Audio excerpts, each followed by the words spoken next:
காவல் நிலைய எல்லையில் இருக்கிற அந்த மக்களுக்கு பாதுகாப்பு கொடுக்கறதுக்காக தான் காவல் நிலையம் இருக்கு. உங்களுடைய காவல் நிலைய எல்லையில வேற போலீஸ் வந்து பிடிக்கிறதுக்கு நீங்க எப்படி அனுமதிக்கிறீங்க? ஆனா மக்களுக்குள்ள அந்த இது இருக்கு, அதங்கம் தெரிவித்து தான் இருக்கு. ஆமா, ஆதங்கம் இருக்கு. ஏன்னா இதுல 2 விதமா இருக்கு. ஈவு இறக்கம் இல்லாமல் வெட்டி கொண்ட குற்ற வழக்கில் தொடர்புடையவங்க இருக்காங்க. அவங்களுடைய மனைவிகளை அதிரடிப்படை கொஞ்சம் டார்ச்சர் பண்ணி விசாரிச்சிருக்காங்க. வீரப்பனையே பார்க்காம, வீரப்பன் காடு இருக்கிற இடத்துக்கே போகாம, அதை பற்றி எதுவுமே தெரியாம இருந்தவனையும் போலீஸார் பிடிச்சிட்டு போய் வழக்கு போட்டிருக்காங்க. வீரப்பனுடைய கோரிக்கையை ஏற்று நாங்கள் ஒரு 50 லட்சம் ரூபாய் பணம் கொடுத்தோம். வீரப்பன் கேஸில் பாதிக்கப்பட்டவங்க அதை ஏதாவது கொஞ்சம் உதவி செஞ்சுருக்கேன். இது போய் வீரப்பன் சொன்னால் அவர் கொஞ்சம் மனநிறைவோட ராஜ்குமார் விடுதலை செய்வார், அதுக்கான ஏற்பாடு பண்ணி குளத்தூர் மணி எனக்கு படிக்கிறாங்க. இதை பற்றி நம்ம வெளிப்படையாக பேச முடியாது. இந்த ஆவணப்படமும் அதே மாதிரி தான் சில விஷயங்களை இன்னும் தெளிவாக பண்ணிடலாம். பண்ணணும் அப்படிங்கிறது ஒரு நாள் நடந்து போனேன் அப்படின்னு சொன்னா அது போய் உங்களுக்கு தெரியாது கொங்கலி காட்டுக்கு எந்த வழியா போனேன்னு. ஆனா தலைமலையிலயோ தாளவாடியிலயோ சத்தியமங்கலத்திலயோ இருக்கணும் தெரியும். இங்கிருந்து இங்க போனா 3 மணி நேரத்துல போயிடலாம்.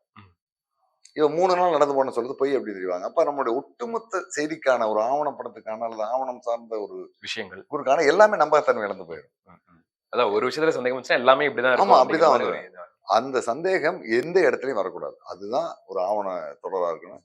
ஆனா இந்த பூசை முனுசாமி வீரப்பன் அப்படிங்கிற அந்த ஆவண தொடர் பாத்தீங்கன்னா நிறைய குழப்பங்கள் இருக்கு. நான் அதை பட்டியலே போட்டு வச்சிருக்கேன். அந்த அளவுக்கு அதுல முரண்பாடுகள் இருக்கு. இன்னும் குறிப்பா சொல்ல போனா சதாசிவா கமிஷன் அப்படிங்கிற ஒரு கமிஷன், அது மிகப்பெரிய ஆவணம். அந்த கமிஷன் அமைவதற்கு காரணமாக இருந்தவர் VP குணசேகரன் அப்படிங்கிற தமிழ்நாடு பழங்குடி மக்கள் சங்கம் அப்படிங்கிற அமைப்பினுடைய தலைவர். சரி. இவர் வந்து 1996ஆம் ஆண்டு சத்தியமங்கலம் பகுதியில இருக்கிற பழங்குடி மக்களை சந்திக்க போறாரு. அப்ப கல்மண்டிபுரம் தொட்டி அப்படிங்கிற ஊரை சேர்ந்த மாதன் அப்படிங்கிற ஒருத்தர் இவரை சந்திச்சு சொல்றாரு, எங்களுடைய பங்காளிகள் 6 பேர், சென்னஞ்சான், மாதன், சிக்கு மாதன், ஜடையன் அப்படிங்கிற ஒரு 6 பேரை போலீஸ் பிடிச்சு போயிட்டாங்க. 15-20 நாள் ஆச்சு, எங்க இருக்காங்கன்னு தெரியலன்னு சொல்றாரு.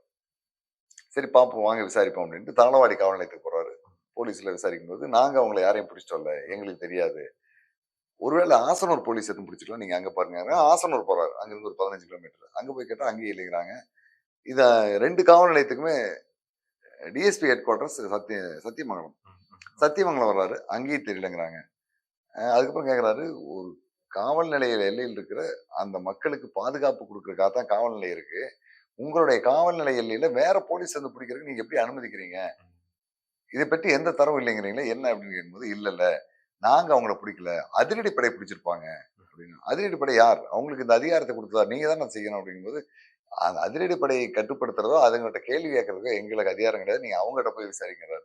அதிரடிப்படையில் போகும்போது அதிரடிப்படையினுடைய மன்னாரி முகாடு கேட்கும்போது சத்தியமங்கலங்கிறாங்க, மேட்டூருங்கிறாங்க, தட்டக்கரைங்கிறாங்க, தாமரை போயிட்டே இருக்குது. அவங்க எங்க இருக்காங்கன்னே தெரியல.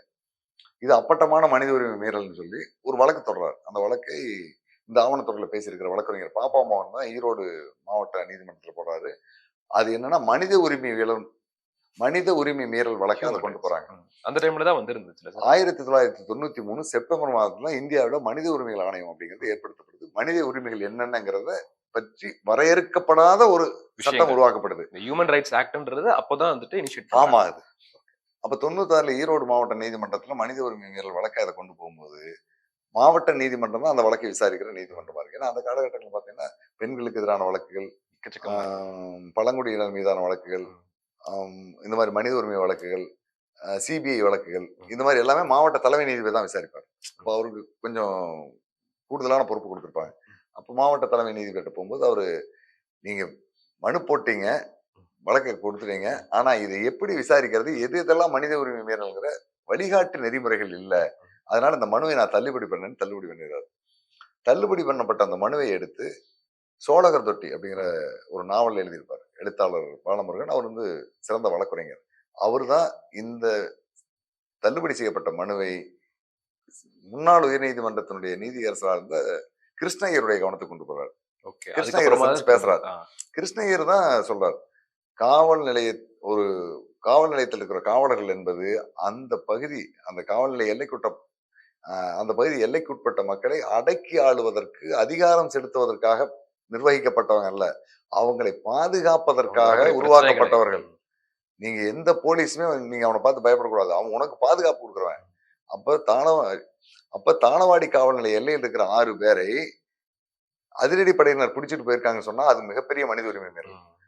இந்திய ராணுவமாக இருந்தாலும் இந்தியாவில் இருக்கக்கூடிய எவ்வளவு அதிகாரம் பெற்ற ஒரு அமைப்பா இருந்தாலும் அந்த அமைப்பு காவல் நிலையத்தினுடைய அனுமதி இல்லாமல் ஒருவனை கைது செய்யக்கூடாது.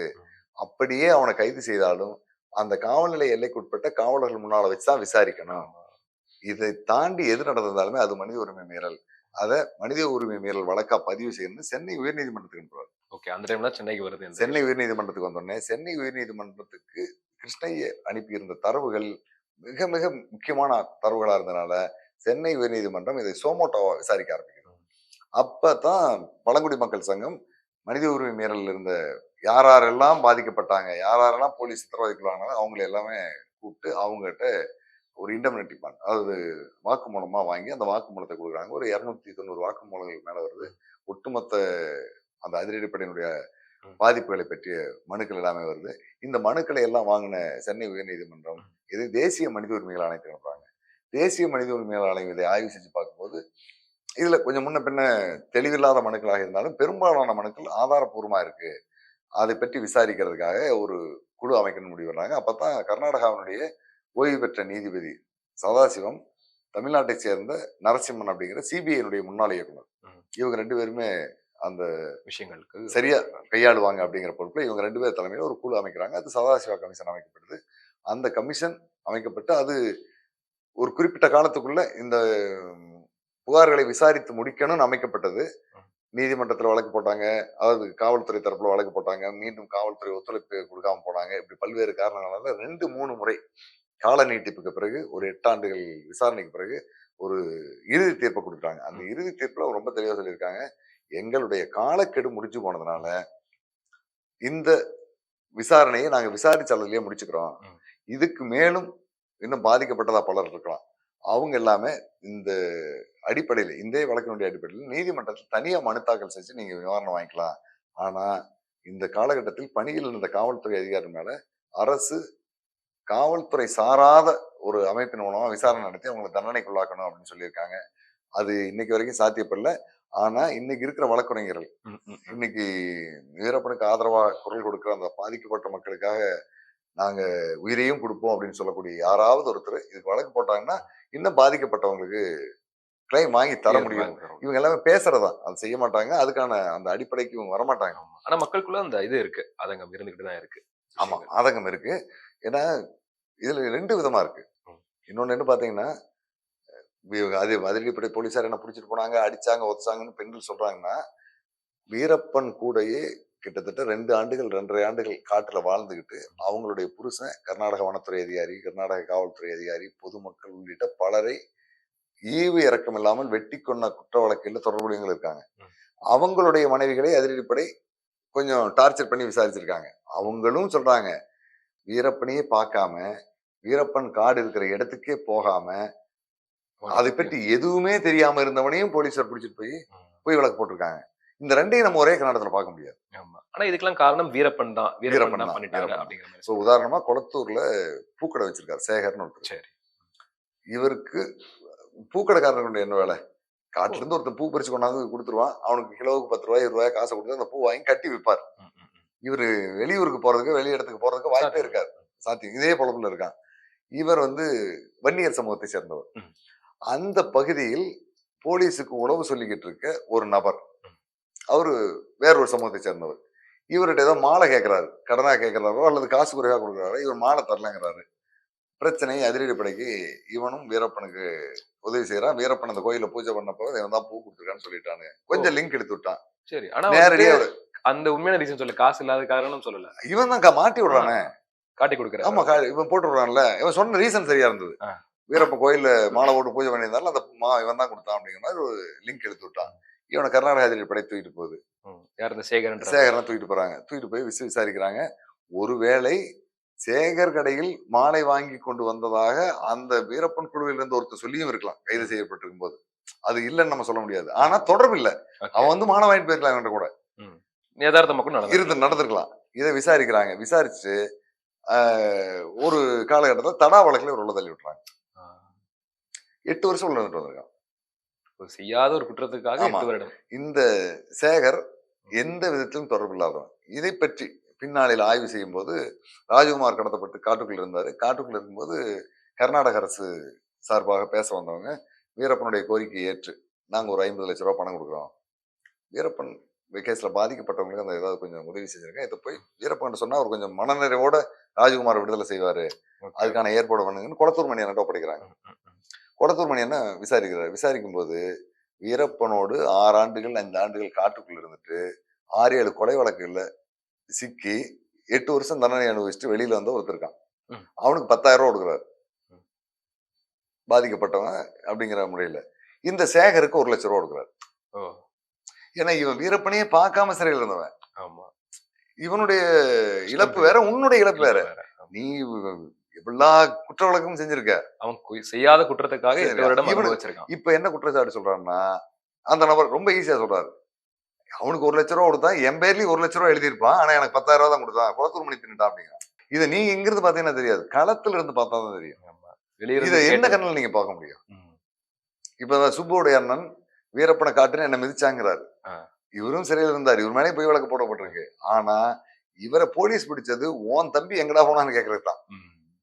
ஆனா வீரப்பனோட கூட இதை சேர்த்துக்கிறாங்க. இந்த மாதிரி லிங்க் பண்ணி நெறைய இந்த விஷயங்கள் மாதிரி இந்த நடந்திருக்கு. மாதிரி போலீஸ்ல எவ்வளவு கிரிமினல் மைண்ட் உள்ளவர் இருக்காங்களோ, வழக்கறிஞர்கள் எவ்வளவு குறுக்கு புத்தி உள்ளவங்க இருக்காங்களோ, பத்திரிகையாளர்கள் எவ்வளவு இருக்காங்களோ, அவங்கள விடவும் கொஞ்சமும் குறைவில்லாத மக்களும் அந்த பக்கத்துல இருக்காங்க. ம், ம், ம். அவங்களுடைய புரிதல் இல்லை. புரிதல் இல்லை. அந்த அடுத்தவங்க மேல குற்றச்சாட்டு சொல்றதுங்கிறது வந்து ரொம்ப எளிமையா கடந்து போயிடுறோம். அதுல என்ன நடந்திருக்கு அப்படிங்கறத நம்ம பத்தி யோசிக்கிறது இல்லை. யோசிக்கிறாங்க. இந்த மாதிரியான குற்றச்சாட்டுகள், அந்த குற்றச்சாட்டுகள் எதிர்காலத்துல என் மேலயும் வரும். ஏன்னா அதை தவிர்க்கவே முடியாது. ஒரு ஃபீல்டு ஒர்க்குக்கு போனோம்னா அது மைசூர் சிறையில உயிருக்கு போராடிக்கிட்டு இருந்த ஒரு சிறைவாசியை மீட்கணும் அப்படின்ட்டு அன்புராஜ் எனக்கு ஃபோன் பண்ணுவாரு. வீரப்பனுடைய குழுவில் இருந்து வெளியில வந்து ஒரு 18 ஆண்டுகள் சிறை தண்டனை முடிச்சுட்டு இனிமேல் வீரப்பன் வழக்குல யாருமே ஜெயிலுக்குள்ள சாகக்கூடாது, அவனை எல்லாரையும் வெளியில கொண்டாருன்னு கிட்டத்தட்ட ஒரு 5 வருஷமா போராடினவர் அந்தியூர் அன்புராஜ். ம். அந்த தம்பி தான் எல்லார்கிட்டையும் உதவி. எப்போ ஃபோன் பண்ணி எதை கேட்டாலும் எனக்கு உடனே பணம் அனுப்பிடுவாங்க. ம். ஆனா இந்த மாதிரி ஒரு சிக்கல், இந்த மாதிரி ஒரு பிரச்சனை இருக்கு, என்னென்ன பண்ணலாம்? சைமன் அப்படிங்கிற ஒருத்தருடைய மனைவி ஸ்டெல்லான்னு ஒரு பொண்ணு 13, 14 ஆண்டுகளுக்கு பின்ன போலீஸார் கைது பண்ணிட்டாங்க. வக்கீலுக்கு எவ்வளவு செலவாகும், என்ன பண்ணலாம், நான் என்ன செய்யணும் நான் கேட்பேன், கொடுத்துருவேன். அந்த மாதிரி நியாயமா தான் கேட்பேன். அந்த மாதிரி ஒரு பல நண்பர்கள் இருக்காங்க. அந்த வகையில் ஞானப்பிரகாசம் ஒருத்தரை வெளியில் கொண்டு வர்றதுக்கு போராடினாரு. கடந்த ஆண்டு டிசம்பர் 20ஆம் தேதி அன்னைக்கு சிறுநீரகம் செயலிழந்த நிலையில் இருந்த ஞானப்பிரகாசத்தை லாங் டைம் பெரல் தேதி குறிப்பிடப்படாமல் அவரை பிணையில நீதிமன்றம் விடுதலை பண்ணி வெளியில் கொண்டு வந்துருச்சு. வெளியில கொண்டு வந்த ஞானப்பிரகாசம் ஒரு 7, 8 மாசங்கள் தொடர்ந்து போறாரு. ஒரு இடத்துல என்கிட்ட பேசும்போது சொல்றாரு, அன்புராஜ் சரியில்லை, இப்ப நான் போன் பண்ணா எடுக்க மாட்டேங்கிறான் அப்படிங்கிறாரு. அந்த டைம். இந்த ஞானப்பிரகாசத்தை வெளியில் கொண்டு வரதுக்கு டெல்லியில இருந்து ஒரு வக்கீல சென்னைக்கு பெங்களூர் வர சொல்லிட்டாரு. அவரும் வந்துட்டாரு. ஒரு நாள் வழக்கு முடியும், 2 நாள் வழக்கு முடியும், 3 நாள் வழக்கு முடியும் பாக்குறாரு, முடியல, தள்ளி இழுத்துட்டே போகுது. இவர் 2 நாளைக்கு மட்டும் அறை போட்டிருக்காரு. 4,000 பெங்களூர்ல வந்து கொஞ்சம் காஸ்ட்லி சிட்டி. ஒரு நாளைக்கு 2,500 ரூம் லாட்ஜ் தேவைப்படுது. இவன் 2 நாள் போட்டிருக்கான். மீண்டும் 2 நாள் போகும்போது பணம் இல்லை. நான் சர்ச்சில் தங்கியிருக்கேன். அங்க இருக்க ஒரு சர்ச்சில் போய் நான் இரவு படுத்துக்குவேன், காலையில அங்கேயே குளிச்சு வந்துடுவேன். ஆனா வக்கீல் இப்படி தங்க வைக்க முடியாது. என்னடா செய்யுதுன்னா, அடுத்த 2 நாளா 3 நாளா நான் அந்த தொகையை அனுப்புறேன், நான் அனுப்பி வச்சேன். இந்த மாதிரியான வேலை செய்யறவங்களையே இந்த மக்கள் எளிதில் தூக்கி போட்டுறாங்க. நான் 2, 3 முறை ஃபோன் பண்ணேன், அன்புராஜ் எடுக்க மாட்டேங்கிறான், அவன் சரியில்லை அப்படின்னாரு. நான் தப்பா சொல்லாதீங்க, அவனுடைய சூழல். நீங்க வெளியில வந்துட்டீங்க, இன்னும் உள்ள இருக்க பல பேரை மீட்கிறதுக்கு அவன் போராடிட்டு இருக்கான், இதை நீங்க புரிஞ்சுக்குங்க அப்படின்னு சொன்ன ஒரு 5 நாளைக்கு முன்னே இறந்துட்டார். சிறையிலிருந்து விடுதலை ஆகி ஓராண்டு முடியறதுக்கு முன்னே உடல்நல குறைவால் இறந்துட்டார். ஆனா சிறையில் சாகாமல் வெளியில வந்து இறந்திருக்காரு அப்படிங்கிற ஒரு பெரிய நினைவோட ஓராண்டுகள் அவங்களுடைய உறவினர்களோட வாழ்ந்து பிறந்து வாழ்ந்த இடங்கள் எல்லாம் பார்த்துட்டு இறந்துட்டார். இந்த மாதிரி வெளியில வர்றவங்களுக்கும் சரியான புரிதல் இல்லை. உதவி செய்ய போறவனையும் அந்த மக்கள் ரொம்ப எளிதில கேவலப்படுத்திடுறாங்க. இது எல்லாமே நடந்துட்டு இருக்கு. இதை பற்றி நம்ம வெளிப்படையா பேச முடியாது. இந்த ஆவணப்படமும் அதே மாதிரிதான் சில விஷயங்களை இன்னும் தெளிவா பண்ணிடலாம். அப்படி பண்ணல அப்படிங்கிறது ஒரு பெரிய வருத்தம்.